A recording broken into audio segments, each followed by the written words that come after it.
1 through 19.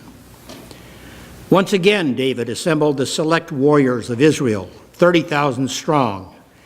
David and all the troops who were with him set out for Baalah, which is in Kiriath Jearim of Judah, to bring God's chest up from there, the chest that is called by the name of the Lord of heavenly forces, who sits enthroned on the winged creatures. They loaded God's chest on a new cart and carried it from Abinadab's house, which was on the hill. Uzzah and Ahio, Abinadab's sons, were driving the new cart. Uzzah was beside God's chest while Ahio was walking in front of it. Meanwhile, David and the entire house of Israel celebrated in the Lord's presence with all their strength, with songs, zithers, harps, tambourines, rattles, and cymbals. When they approached Nachon's threshing floor, Uzzah reached out to God's chest and grabbed it because the oxen had stumbled. The Lord became angry at Uzzah, and God struck him there because of his mistake, and he died there next to God's chest. Then David got angry because the Lord's anger lashed out against Uzzah, and so that place is called Perez Uzzah today. David was frightened by the Lord that day. "How will I ever bring the Lord's chest to me?" he asked. So David didn't take the chest away with him to David's city. Instead, he had it put in the house of Obed-Edom, who was from Gath. The Lord's chest stayed with Obed-Edom's household in Gath for 3 months, and the Lord blessed Obed-Edom's household and all that he had. King David was told, "The Lord has blessed Obed-Edom's family and everything he has because of God's chest being there." So David went and brought God's chest up from Obed-Edom's house to David's city with celebration. Whenever those bearing the chest advanced 6 steps, David sacrificed an ox and a fatling calf. David, dressed in a linen priestly vest, danced with all his strength before the Lord. This is how David and the entire house of Israel brought up the Lord's chest with shouts and trumpet blasts. As the Lord's chest entered David's city, Saul's daughter Michal was watching from a window. She saw King David jumping and dancing before the Lord, and she lost all respect for him. The Lord's chest was brought in and put in its place inside the tent that David had pitched for it. Then David offered entirely burned offerings in the Lord's presence, in addition to well-being offerings. When David finished offering the entire burnt offerings and the well-being sacrifices, he blessed the people in the name of the Lord of heavenly forces. He distributed food among all the people of Israel, to the whole crowd, male and female, each receiving a loaf of bread, a date cake, and a raisin cake. Then all the people went back to their homes. The word of the Lord.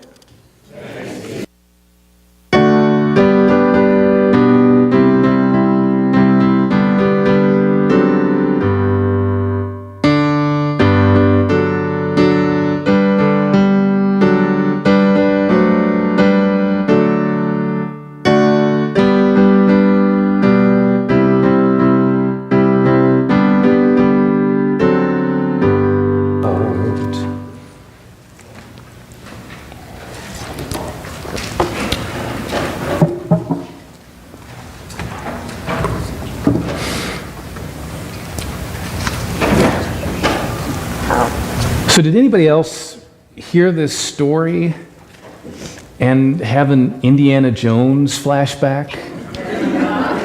So I'm not completely alone out there then. I did have one mention before the service that perhaps I had mistitled the sermon talking about the description of Michal and her coming to disrespect David. Perhaps it should be entitled How Not to Offend Your Wife. But I have to admit, I was drawn to the earlier part. So I'm glad to hear I'm not the only one who heard the Indiana Jones music there briefly with all this talk of the Ark. Because as I was going through some of the preaching helps that I would refer to kind of inspire me for this, none of them seem interested in that part. They focused on other things and later things. They liked the topic of David coming into the city dancing. And as Sandy raised in her message, maybe there's something to be said about that, to talk about worship and how we worship and what it means. And maybe it's okay to be at least a little more celebratory than we tend to be at times. And there were others who did focus on the question of David and Michal, and that very sordid relationship that they had, Michal being a daughter of Saul, who had been promised to David to be a bride, but found herself now effectively a prisoner in Jerusalem as her father had died in the civil war that David was fighting in open rebellion against him. There were a number of places to take this, but I was more drawn to that ark, that chest of the Lord, and what was going on around it and what might be learned from it.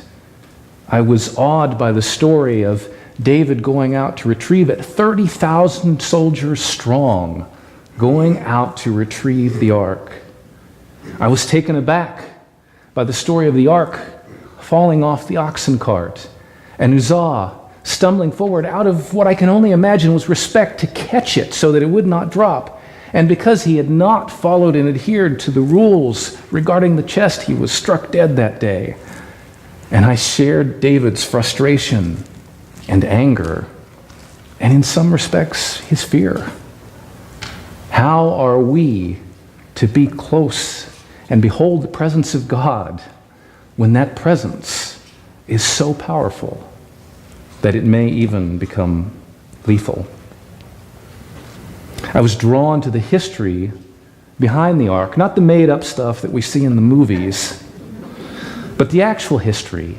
And I was surprised to recall that there's actually not a lot of it. Sandy described the rules regarding its creation, and we find also the rules of how it is to be treated and carried and handled in Exodus.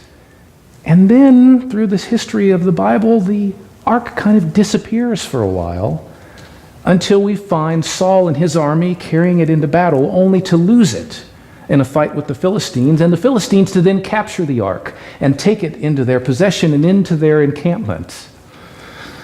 Speaking of fascinating stories, the enemy has taken control of the ark of God and have found it so bothersome and problematic and troublesome to them, they gave it back.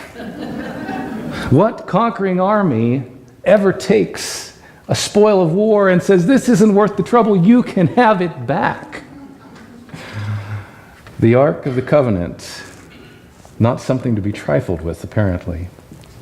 And so then we come to today's story, and we find that the ark has been left in the possession of this family. And so David is coming to retrieve it, having just ended the civil war for the heart and soul of Israel, having conquered Jerusalem and reestablishing his throne there and reuniting the kingdom. It is time to retrieve the ark of the presence of God and bring it home.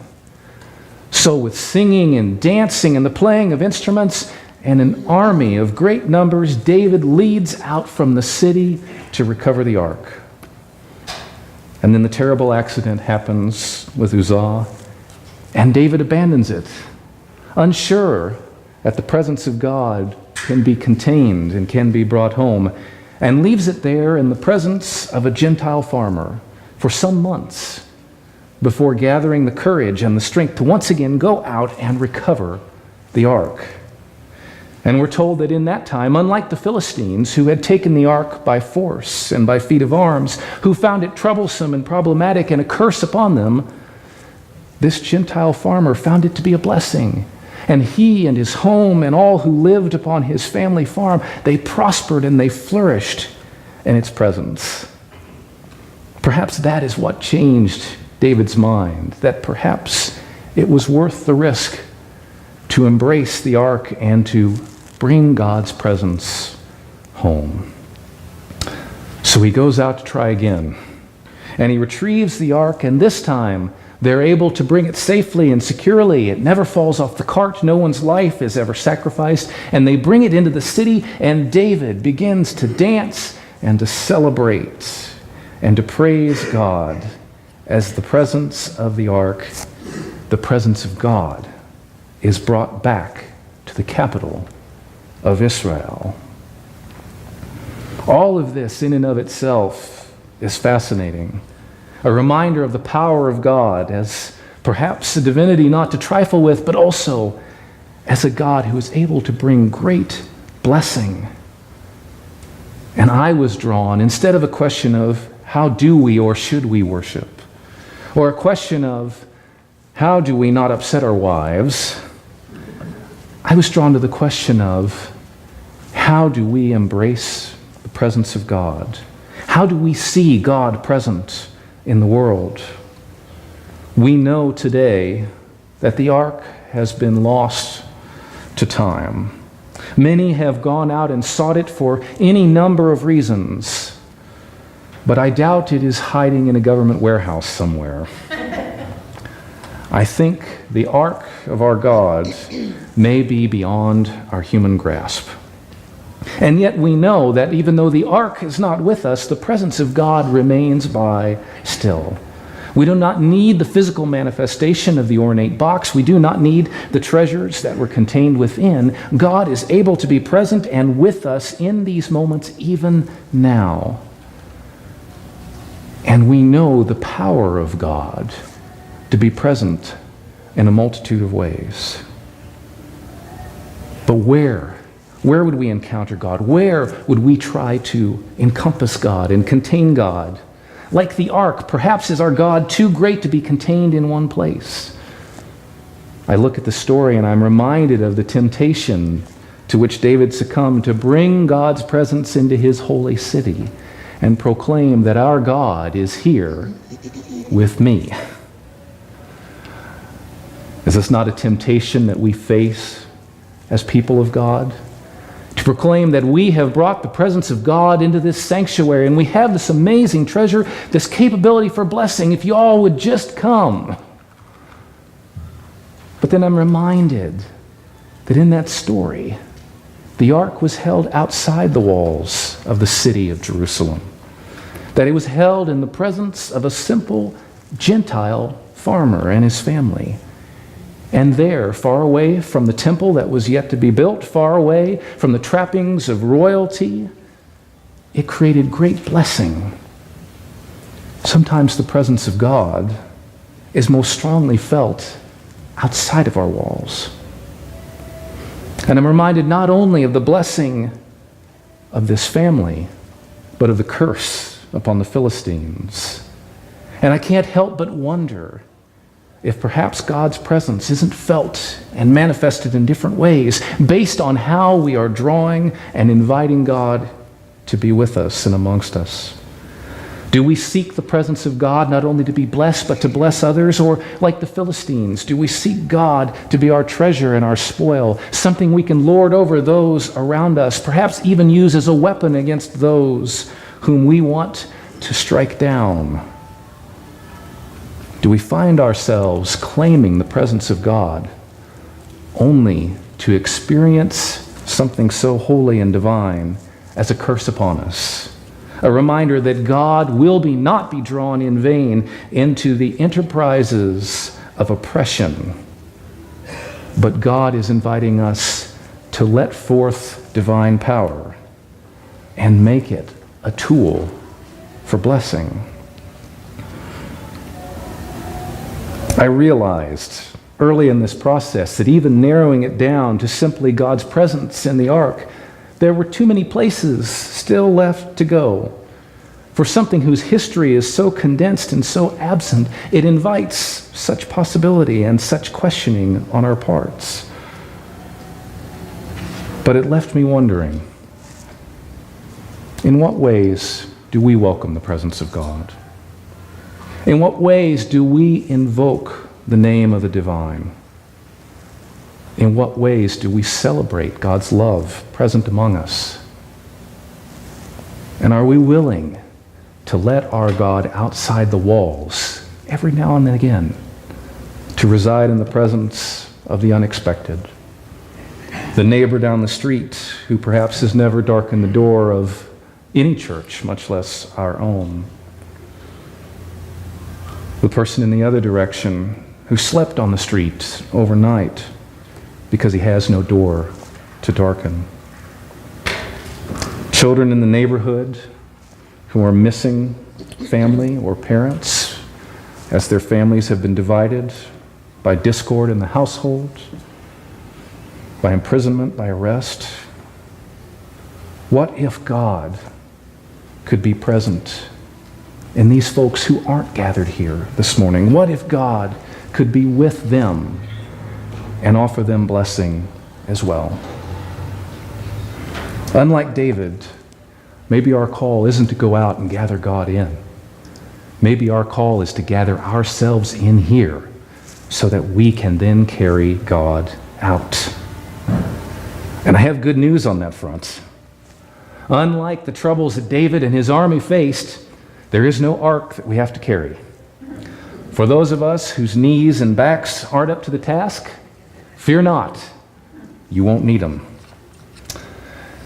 There's also good news in that there are no rules. There is no ark to drop. There is no wrong touch to be made. There is no accident to happen. God is not here to strike us down for not understanding God's rules. God is simply inviting us to embrace divine presence and go. Perhaps we have a calling. Perhaps we have an opportunity.